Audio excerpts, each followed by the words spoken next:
Well, good morning, good afternoon, or in Monica's case in Uganda, good evening.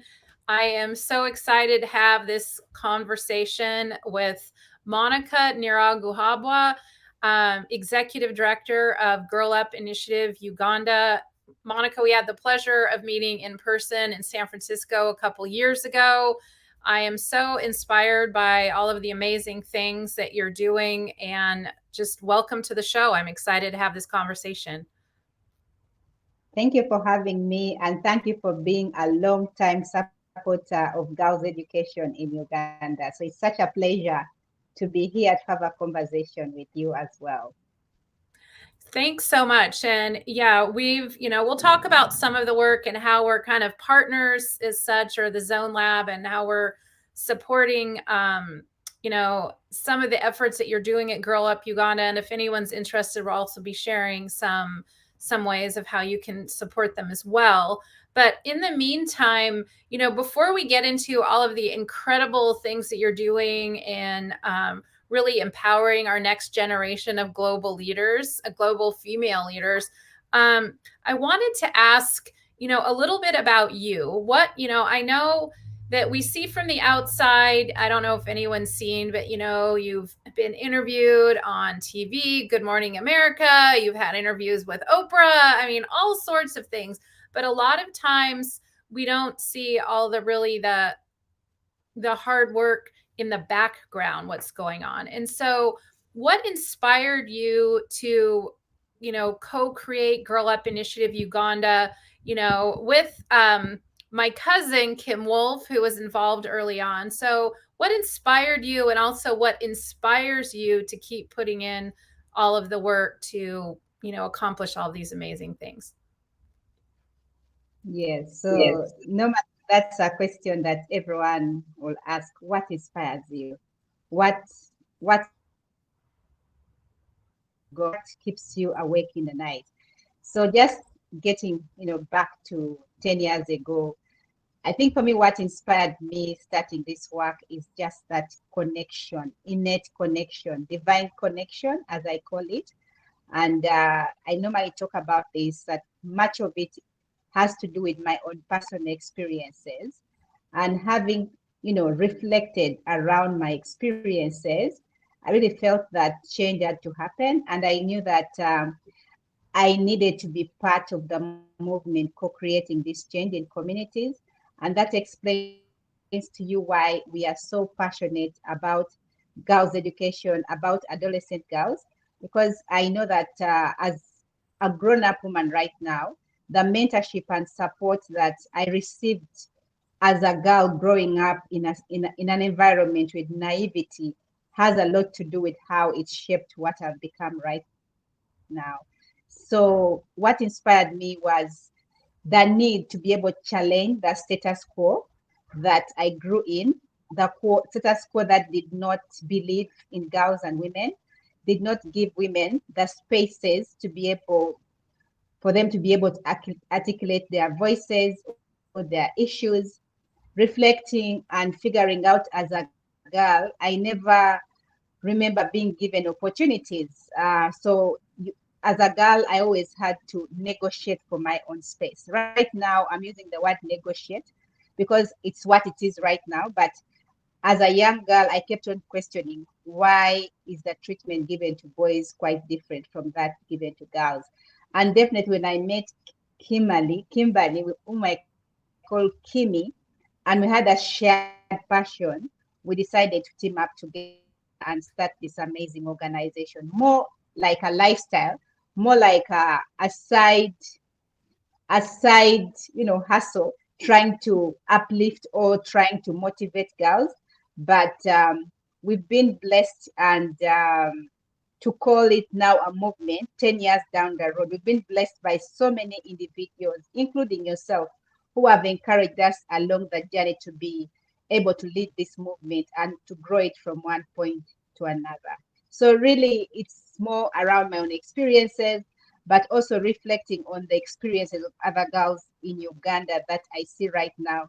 I feel that I'm one of those leaders supposed to create or ignite this change to happen in communities. So that's so amazing, and I really believe. And I don't remember if I'm trying to remember who said this quote, and if I remember, then I will say it. But it's even though it's really important to mention, and it's just that you change the life of one girl, you can change the world. So now you have girls that may have never even left their village, and now they're either starting businesses, they're in Uganda or they're going to college. And we might think that adolescent girls, oh, they're so young, but I mean, in the next decade, they're going to be our future leaders. So I really want to honor the work that you're doing. And if you think of specifically and looking forward, what's most important to you this year and in the next couple of years? So what is most important to me this year is the need to scale our work to other districts. Last year, we started the process of scaling our work beyond Kampala, where we've worked for the last 10 years, and scaling it to Eastern region, to a district called Bukedia. And why Bukedia? Because it was hard hit by COVID. And when you look at the rates of teenage pregnancy post the pandemic, they were quite high. And we felt a huge calling for us to be able to start our journey in the eastern part with this district. So it's one thing that we are focusing on. How do we make sure that access to our services reach the other parts of Uganda? Of course, given the limitations sometimes, but also given our approach, we believe in working and scaling a bit more deeply, because we know that we are handling issues that are deep rooted. And so a deeper intervention in our community for a longer time for us is what gives us the impact that we want to see, the impacts that communities want to see. So for us this year, it's around scaling and deepening our work, but also for us to put in practice the lessons we learned post the pandemic, that we're able to adjust and reinforce our programs to be able to adapt to the ever-changing needs of our communities. So that's what's really we are up to this year, just deepening our approach and doing more of the listening in terms of what are the emerging issues. I know we are post the pandemic, but again, so many issues keep arising. And so as an organization, our role is to listen to communities just to help us also appreciate where they are at, but then how do we come together to be able to be part of the change, to be able to address some of these issues together with them. And that's why we really believe so much that even in this work of empowering girls, you can't empower them in a silo. It's important to work together with the different structures in the communities who are the custodians of power, to ensure that they are part of the conversation and they are part of the solution as well. Mm-hmm. Yeah, that sounds really important. There's actually a nonprofit, and you may seem totally unrelated, but listen, spare with me, and I'll share the point. There's a nonprofit in San Francisco, and they actually have to do with people, men and women, who are incarcerated. And they're very successful. And one of the things that they do, it made me think of it, is that even if someone's been there one day, they will bring someone that's newer than them and help teach them. And so I just think you really hit on something that's really important. And that is, having the girls to be really involved in their success and involved in helping others. And I think being siloed during COVID, I would imagine it's incredibly difficult for such a social age. It was really difficult for everyone. And so that leads me to the question, why adolescent girls? So why not girls a little younger? Why not girls that are a little older?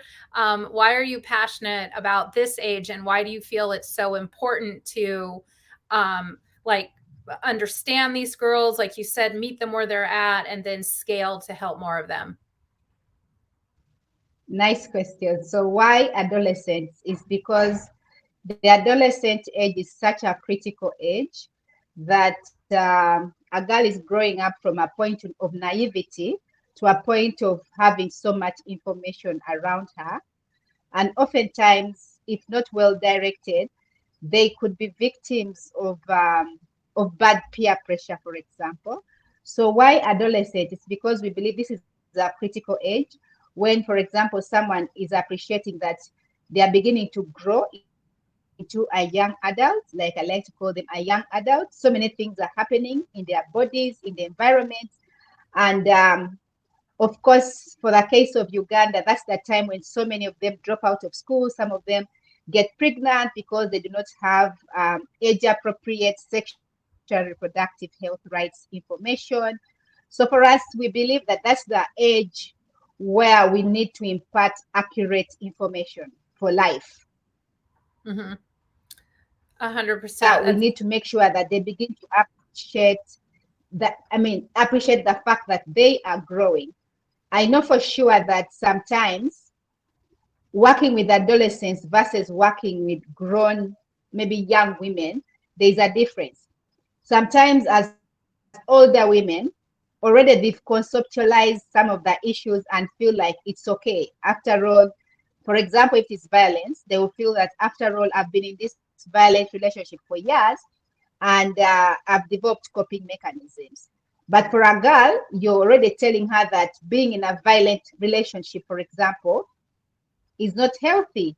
Feel free to report. So you find that if we are ready to ignite change, it has to start from when someone is just getting to understand what's happening around her. And then they grow up with accurate information, accurate knowledge. And it's the adolescents who have the right information, who have the courage to challenge the status quo. So for us, we believe that there is so much power in beginning to work with young people while they are young and then grow with them through the journey. Of course, the mentorship needs change, but they are growing from a point of clarity and information and being able to make some of the decisions for themselves. So that's why we love working with adolescents. We believe that that's where the change, if we invested more, then we shall have very much tangible change as they grow up as leaders. Mm-hmm. That makes a lot of sense. And it seems like, things are generational, right? So maybe a young girl or young woman might um, put up with let's say, a violent relationship because that's what she witnessed.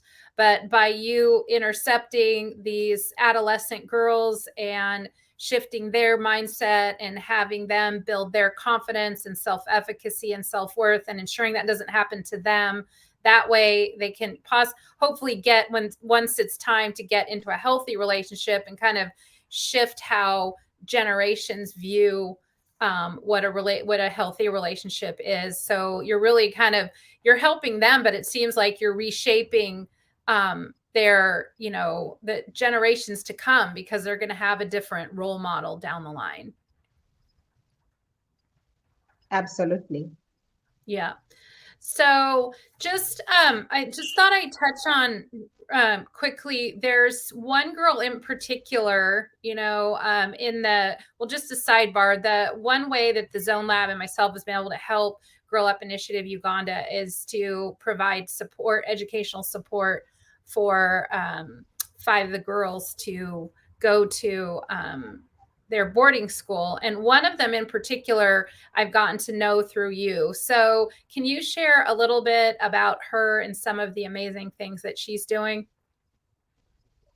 Yes. So this girl in particular that is being supported by you, of course, is one of those girls that comes from a rural village in Uganda. And she's brilliant. And she's one of those whose father has about 12 children. Her mom alone has 6 of them because the father has other women as well. So you find that she's this one girl that I got to interact with years ago. And I just felt there was something about this girl. And I just felt that if we didn't do anything about it, then we'd lose this talent. And so this girl began to stay with us at Girl Up. And so we began to support her in her education. And of course, you came on board to support her for her secondary education.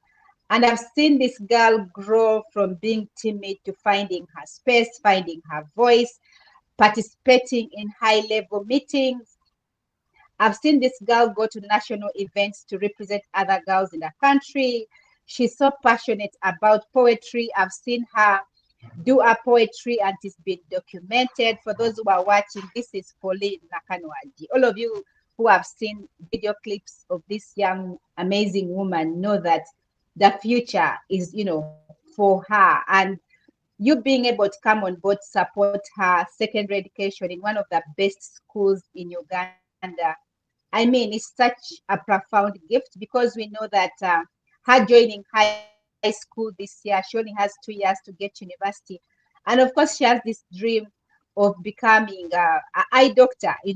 She keeps saying, this is what I want to do. And just seeing her excel in her exams and taking on sciences at A level, for us, it's such a good, brilliant example that one girl can definitely, when handled well, transform her own life, but that of her family, but also become more like a peer model to other girls to know that it's possible. They can, hinge on education and be able to get to where they need to get to. So we've seen this girl grow within herself, but become also an inspiration in the country. And we are so proud of her. And we pledge to continue supporting her to get to her dreams. That is so amazing. I'm so inspired by Paulina, and I had the distinct honor to get to meet her virtually, and I can't wait to come out your way and visit in person. And so looking forward, if you were to have a magic wand and ask everybody who's listening of the perfect way or the ideal way that they can help, what would you ask for?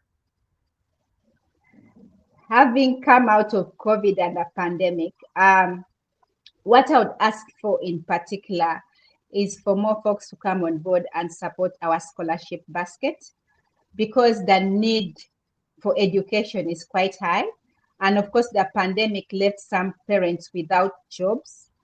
So you'll find that even for children or adolescents in public schools that pay literally $300 a year at most, you find that not every parent is able to afford.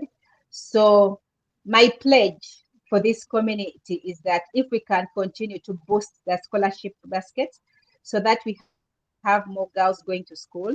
Of course, we have about 300 girls enrolled in our program this year, but the challenge is around retaining them on that scholarship basket.